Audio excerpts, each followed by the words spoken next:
नाम के दरोगा ने थप्पड़ मारे।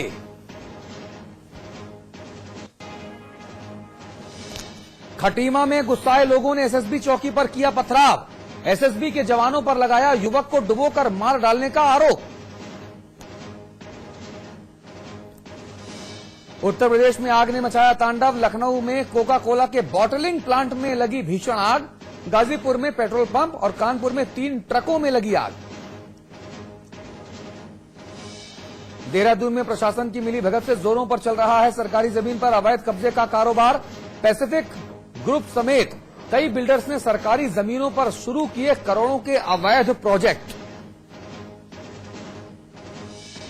इलाहाबाद पुलिस के हत्थे चढ़ा एक ठग। सीबीएसई के एग्जाम में नंबर बढ़वाने के नाम पर करता था ठगी। गिरफ्तार ठग के पास से 95,000 रुपए नगद जब्त।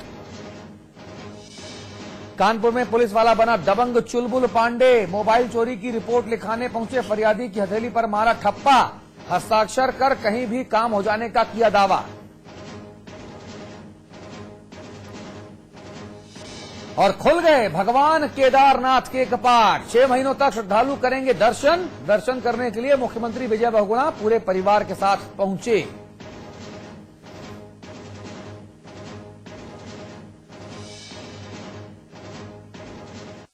चुनावों की हुई सुगबुगाहट, दांव पेंच की हुई आहट, ब्राह्मण वोटों के लिए मारामारी, कौन किस पर पड़ा भारी, ब्राह्मण किसके साथ। नमस्कार, आपके साथ मैं अतुल अग्रवाल हूं। चाहे अवस्थी की आशा हो, जोशी का जोश हो, चतुर्वेदी की चतुराई हो, पांडे जी का पावर हो, शुक्ला जी की समझदारी हो, शर्मा जी की सोच हो, दुबे जी का दिमाग हो, तिवारी के तेवर हो, दीक्षित की दीक्षा हो, अग्निहोत्री की आग हो। हमारे अग्निहोत्री जी में बहुत आग है। कुछ भी गुण क्यों ना हो, ये सब एक साथ हो तो सारे हिंदुस्तान पर ब्राह्मणों का राज हो। ये हम नहीं कह रहे, बल्कि ये एक एसएमएस है जो आजकल उत्तर प्रदेश में ज्यादा सर्कुलेट किया जा रहा है। ये एसएमएस दिखाता है कि मंशा तो पूरे हिंदुस्तान पर राज करने की है, लेकिन सियासी दल ब्राह्मणों को सिर्फ वोट बैंक समझ रहे हैं। कम से कम उत्तर प्रदेश में तो फिलहाल यही सूरत हाल बनी हुई है। यहां समाजवादी पार्टी और बहुजन समाज पार्टी ब्राह्मणों की मसीहा बनने में लगी हुई है, लेकिन यूपी के 16% वोटर जो ब्राह्मण हैं वो किसका साथ देंगे, ये बड़ा सवाल है। बस यही मुद्दा आज बिग बुलेटिन में जेरे बहस है। चुनावों की हुई सुगबुगाहट, दांव पेंच की हुई आहट, ब्राह्मण वोटों के लिए मारामारी, कौन किस पर पड़ा भारी, ब्राह्मण किसके साथ। उत्तर प्रदेश में ब्राह्मणों का खैरख्वाह जो सबसे बड़ा है वो कौन है? 2-4 दिनों से सूबे में यही बहस जोरदार तरीके से चल रही है।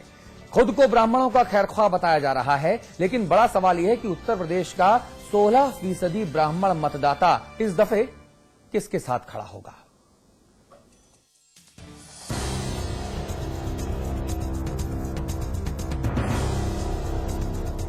लोकसभा चुनावों की आहट शुरू हुई तो यूपी में जातियों का जोड़ तोड़ शुरू हो गया। मुसलमानों का झंडा बरदार बनने के बाद इन दिनों सबसे ज्यादा मारामारी ब्राह्मणों को लेकर मची है। यूपी की दोनों बड़ी सियासी पार्टियां अपने आप को ब्राह्मणों का खैरख्वाह बताने में जुटी हैं। कांग्रेस और बीजेपी के लिए ब्राह्मण हमेशा से ही परंपरागत वोट रहे हैं, लेकिन 2007 के लोकसभा चुनावों में माया ने ऐसी सोशल इंजीनियरिंग चलाई कि ब्राह्मणों के सहारे सत्ता पर ही काबिज हो गई। अब बीएसपी ही खुद को ब्राह्मणों का असली हितैषी बता रही है। समाज पूरे प्रदेश में एकजुट हो रहा है। ये कोई प्रदेश का सम्मेलन नहीं था, ये तो एक कॉन्स्टिट्यूएंसी में यहीं पर आकर के हम लोगों ने यहीं के लोगों सम्मेलन किया। पिछले साल जब सपा को यूपी की सत्ता मिली तो ब्राह्मणों, पिछड़ों और मुसलमानों के गठजोड़ को ही मुख्य कारण बताया गया। यही वजह है कि सपा ने भी राजधानी में 15 दिनों के भीतर दनादन 2-2 आयोजन कर डाले। अब सपा कहती है कि बसपा ब्राह्मणों का क्या ख्याल रखेगी। उसने तो अपने शासनकाल में ब्राह्मणों पर फर्जी मुकदमे दर्ज किए थे। अभी भी कुछ दिन पहले, हालांकि समय 1 साल से ज्यादा हो गया है, एक दल बहुत दावा करता था कि ब्राह्मण समाज पूरा का पूरा उस दल में है और तमाम तरह की योजनाएं, कार्यक्रम और तमाम भ्रम फैलाने का भी काम किया, लेकिन सच्चाई जब सामने आई तो आपने परिणाम 2012 का देख लिया है कि आप लोगों ने किस तरीके से मिलकर के सभी वर्गों को साथ जोड़ करके, सब लोगों का सहयोग लेकर के आपने समाजवादी पार्टी को बहुमत दिलाने का काम करा। दरअसल दोनों पार्टियों की नजर यूपी के ब्राह्मण कुल 80 संसदीय सीटों वाले सूबे में 25 पर निर्णायक भूमिका निभाते हैं।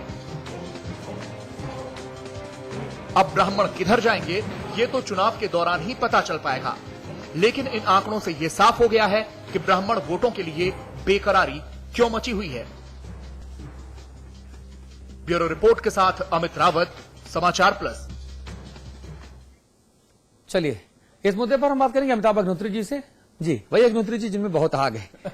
एसएमएस चल रहा है। अमिताभ जी, सवाल यह है कि ये जो एसएमएस चल रहा है और जो इनके शब्द हैं, वो शब्द तमाम तरह के जो पॉजिटिव गुण हैं उनको समाहित करते नजर आते हैं। तुकबंदी अच्छी है, जैसे चतुर्वेदी की चतुराई, पांडे की पावर, आजकल भले ही पांडे जी के बारे में गाना चल रहा हो कि साहब थाने में बैठकर बजाएं सीटी, या शुक्ला की समझ, शर्मा की सोच, दुबे का दिमाग, अग्निहोत्री के आग, ये जो तमाम चीजें लिखी गई हैं और ये अभी ही ऐसा हो रहा है। ऐसा नहीं कि ब्राह्मण आज के पहले इस देश का हिस्सा नहीं थे या इस देश में नहीं थे या सुसुप्ता अवस्था में थे, ऐसा भी नहीं है। हमेशा से ब्राह्मणों ने इस देश को ज्ञान दिया है, दिशा दी है, चाहे वो अनंत काल से देखा जाए, राजा महाराजाओं के जमाने से और आज की हुकूमत में देखा जाए। ये एसएमएस चलाने का दौर, ब्राह्मणों को लुभाने के लिए ब्राह्मण सम्मेलनों का दौर, ये दिखाता क्या है अमिताभ जी? देखिए, अगर मैं उत्तर प्रदेश के संदर्भ में बात करूं तो उत्तर प्रदेश में ब्राह्मण, दलित और मुसलमान, ये कॉम्बिनेशन जो पंडित जी के समय से बना कांग्रेस के लिए, ये जिस दिन टूटा उस दिन से कांग्रेस आईसीयू से बाहर नहीं आई। राहुल जी, सोनिया जी, सब हो गया। कितने 85 अध्यक्ष बदल गए। नारायण दत्त के बाद, नारायण दत्त आखिरी मुगल बादशाह थे उत्तर प्रदेश में कांग्रेस के, बहादुर शाह जफर। उसके बाद कोई कांग्रेस का मुख्यमंत्री नहीं हुआ, सरकार नहीं बनी, क्योंकि ये कॉम्बिनेशन, ये जो त्रिकोण था कांग्रेस का, ये टूट गया। दलित मायावती जी ले गए, मुसलमान मुलायम सिंह जी ले गए और ब्राह्मण तितर बितर हो गया। मुझे ये बात बिल्कुल सच है। ब्राह्मण दरअसल इसलिए महत्वपूर्ण नहीं अतुल कि 11% से 16% तक उसकी आबादी बताते हैं उत्तर प्रदेश में लोग। अब चूंकि कभी ऐसी जनगणना एग्जैक्ट तो हुई नहीं जाति आधारित, इसलिए कहना मुश्किल है कितने परसेंट है, लेकिन ऐसा लोग बताते हैं 11 से लेकर 16 तक होगा। बाकी दीक्षित जी, सीपी राय साहब, ये लोग ज्यादा बताएंगे। ये लोग उसका कागज पर गणित भी जोड़ते हैं। हमको आपको जरूरत तो पड़ी नहीं कभी उस सब जोड़ने की, कितने वोट हैं कितने हैं। लेकिन एक बात मेरी समझ में आती है, Yadav vote, Lodhi vote, Kurmi vote, Koeri vote, Dhanuk vote, गरडिया का वोट, बनिए का वोट, लाला का वोट, ठाकुर का वोट, ये सब अपनी संख्या तक वोट है। 10 ठाकुर है तो 10 ठाकुर हैं बस। ब्राह्मण के साथ एक विशिष्टता है उत्तर प्रदेश की जमीन पर, अगर मैं खड़े होकर बात करूं, ब्राह्मण कम्युनिकेटर भी है, वो मेंटोर भी है। वो खुद तो वोट देता ही देता है, 10 को प्रभावित भी करता है।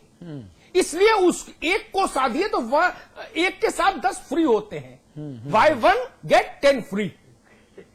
ये औरों के साथ नहीं है। ऐसा नहीं कोई कह सकता उत्तर प्रदेश का नेता कि एक ठाकुर सेट कीजिए तो उसके साथ वो 10 यादव और 10 बनिया और 10 काइस्थ ले आएगा। नहीं, ऐसा संभव नहीं। इसलिए ब्राह्मणों के लिए मारामारी है। फिर कुछ मैं देखता हूं, ये सबसे पहला प्रयोग कहां से शुरू हुआ? मेरी बात से सहमत होंगे दीक्षित जी, क्योंकि इन्होंने मायावती के साथ सरकार में काम किया भाजपा ने। एक हमारे मित्र थे, कांशीराम जी के बहुत नजदीकी थे, जयंत मल्होत्रा। जयंत मल्होत्रा ने, आज मैं ये बात यहां बता रहा हूं, मैं मौजूद था, कांशीराम जी थे, औरंगजेब रोड की जयंत मल्होत्रा की कोठी। जयंत मल्होत्रा ने बहुत एक मार्के की बात कही। अब वो इस दुनिया में रहे नहीं।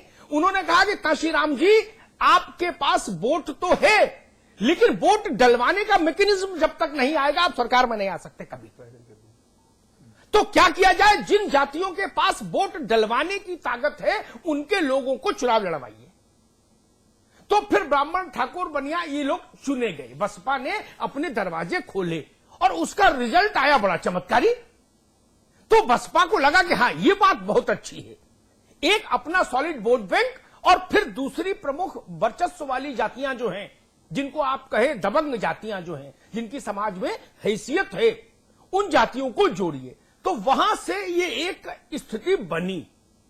उस स्थिति ने चूंकि बसपा उससे आशातीत सफलता पाई, लोकसभा में भी और विधानसभाओं में भी, चुनावों में भी, इसलिए समाजवादी पार्टी को भी प्रेरणा मिली। लेकिन मेरा अपना अनुभव यह कहता है कि उत्तर प्रदेश में बसपा और सपा ब्राह्मणों के साथ समझौता कर सकती है और ब्राह्मण बसपा और सपा के साथ समझौता कर सकते हैं, लेकिन यह नैसर्गिक गठबंधन नहीं हो सकती दोनों पार्टियां, नहीं, चूंकि कांग्रेस और बीजेपी वहां इस स्थिति में नहीं है कि उसकी कमर सीधी हो।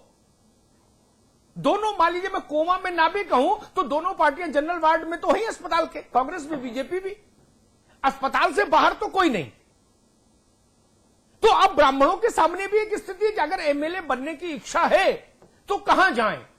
हृदय नारायण जी की पार्टी में आए तो जीतना मुश्किल, निर्मल खत्री की पार्टी में जाए तो जमानत बचाना मुश्किल। तो भाई वो जानते हैं कि अगर जीतना है तो मुलायम सिंह की पार्टी और मायावती की पार्टी। मुझसे एक ब्राह्मण नेता ने कहा, राय साहब, उसने कहा कि भैया अगर 1 महीने में चुनाव जीतना है तो one and only choice Basapa, कोई दूसरा नहीं जिता सकता।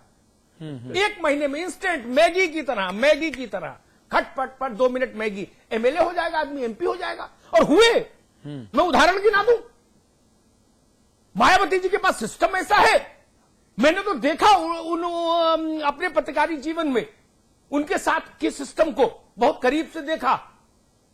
वो तत्काल गणित लगाती हुए 32,000 ब्राह्मण है, 38,000 हमारा वोट है, कितना वोट तुम ले आओगे? 20,000 तुम ले आओ, 80% में ट्रांसफर कराऊंगी, इतना वोट बनता है, सीट निकल गई, जाओ, हो गए एमएलए। इतना फास्ट कैलकुलेशन। इसलिए ब्राह्मणों को भी लगा किसके पास जाएं, कापर करूं सिंगार पिया मोरा आंधर रे। भाजपा और कांग्रेस से जुड़ना भी चाहे तो राहुल जी के भरोसे चुनाव नहीं जीत सकते, और कमल का फूल हाथ में पूरे दिन पकड़े रहे तो चुनाव जीतना मुश्किल। कहां जाए? जिसकी इच्छा हिलोरे मार रही है, जिसकी महत्वाकांक्षा हिलोरे मार रही है, अगर सतीश मिश्रा होना है तो बसपा ही होगी। और समाजवादी पार्टी भी भाई कोई कसर नहीं रख रही, जनेश्वर जी को भी जात में उतार दिया। पूरी जिंदगी जनेश्वर मिश्रा कभी जात की राजनीति नहीं किए, उनको जात में उतार दिया। तिवारी जी गुजर गए, उनको भी अब जात में उतार दिया। परशुराम जी की याद आ गई। किसी ने राजेंद्र चौधरी से पूछा, अतुल, कि भाई परशुराम जी का सामाजिक न्याय की लड़ाई में क्या योगदान था? बोले इनसे ज्यादा किसी का योगदान ही नहीं था सामाजिक न्याय की लड़ाई में, इसलिए इनके उस पर छुट्टी करेंगे। तो ये प्रतीकों की राजनीति हो रही है। लेकिन मैं इसका दूसरा पक्ष भी रख रहा हूं, ब्राह्मण भी अगर सोचे राजनीति में ताकत अर्जित करने के लिए, तो यही 2 व्हीकल तो सड़क पर हैं उत्तर प्रदेश में, बसपा और सपा। या तो सपा की मोटरसाइकिल पर बैठे या बसपा की मोटरसाइकिल पर बैठे। पैदल भाजपा के साथ चलेगा तो संघर्ष करते करते उसका जीवन समाप्त हो जाएगा। 23 साल से कांग्रेस सत्ता के प्रसाद से वंचित, कैसे उसके साथ जाए कोई ब्राह्मण? इसलिए मुझे लग रहा है अब सिर्फ लड़ाई इस बात में है कि भाई ब्राह्मणों को ज्यादा लालच कौन देगा। मायावती अभी इसमें मुझे आगे दिख रही है, क्योंकि उन्होंने जो टिकटों का अनाउंसमेंट किया है लोकसभा के लिए, उसमें उन्होंने अप्रत्याशित हिस्सेदारी ब्राह्मणों को दी है। मुलायम सिंह जी ने जो टिकटें अभी तक घोषित की है, वो उसमें पिछड़ रहे हैं उस दौड़ में। अब आगे क्या करेंगे ये देखना होगा, लेकिन अभी तक की दौड़ में मायावती ने हिस्सेदारी ज्यादा दी है। जी दीक्षित जी, आप लोग अपना ब्राह्मण सम्मेलन कब बुला रहे हैं? देखिए, समाजवादी पार्टी ने और बहुजन समाज पार्टी ने एक मिथक तो तोड़ ही दिया है। बहन मायावती जी पत्रकारों को कहा करती थी कि ये सबके सब मनुवादी हैं, जिससे वो नाराज होती थी, सबके सब मनुवादी हैं ऐसा आरोप लगाया करती थी। और वो आरोप बड़े आक्रोश में होता था, बड़े गुस्से में होता था। और मनु के बारे में अपशब्द और मनु को मानने वालों के बारे में अपशब्द, ये बहुजन समाज पार्टी का सिद्धांत रहा है। तिलक, तराजू और तलवार, जूते मारो 4 का भी नारा चला बहुजन समाज पार्टी की सभाओं में।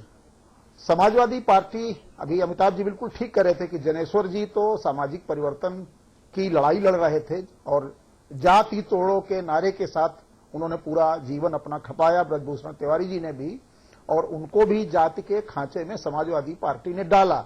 समाजवादी पार्टी भी ब्राह्मणों को और ब्राह्मणों के व्यक्तित्व को पसंद नहीं करती थी।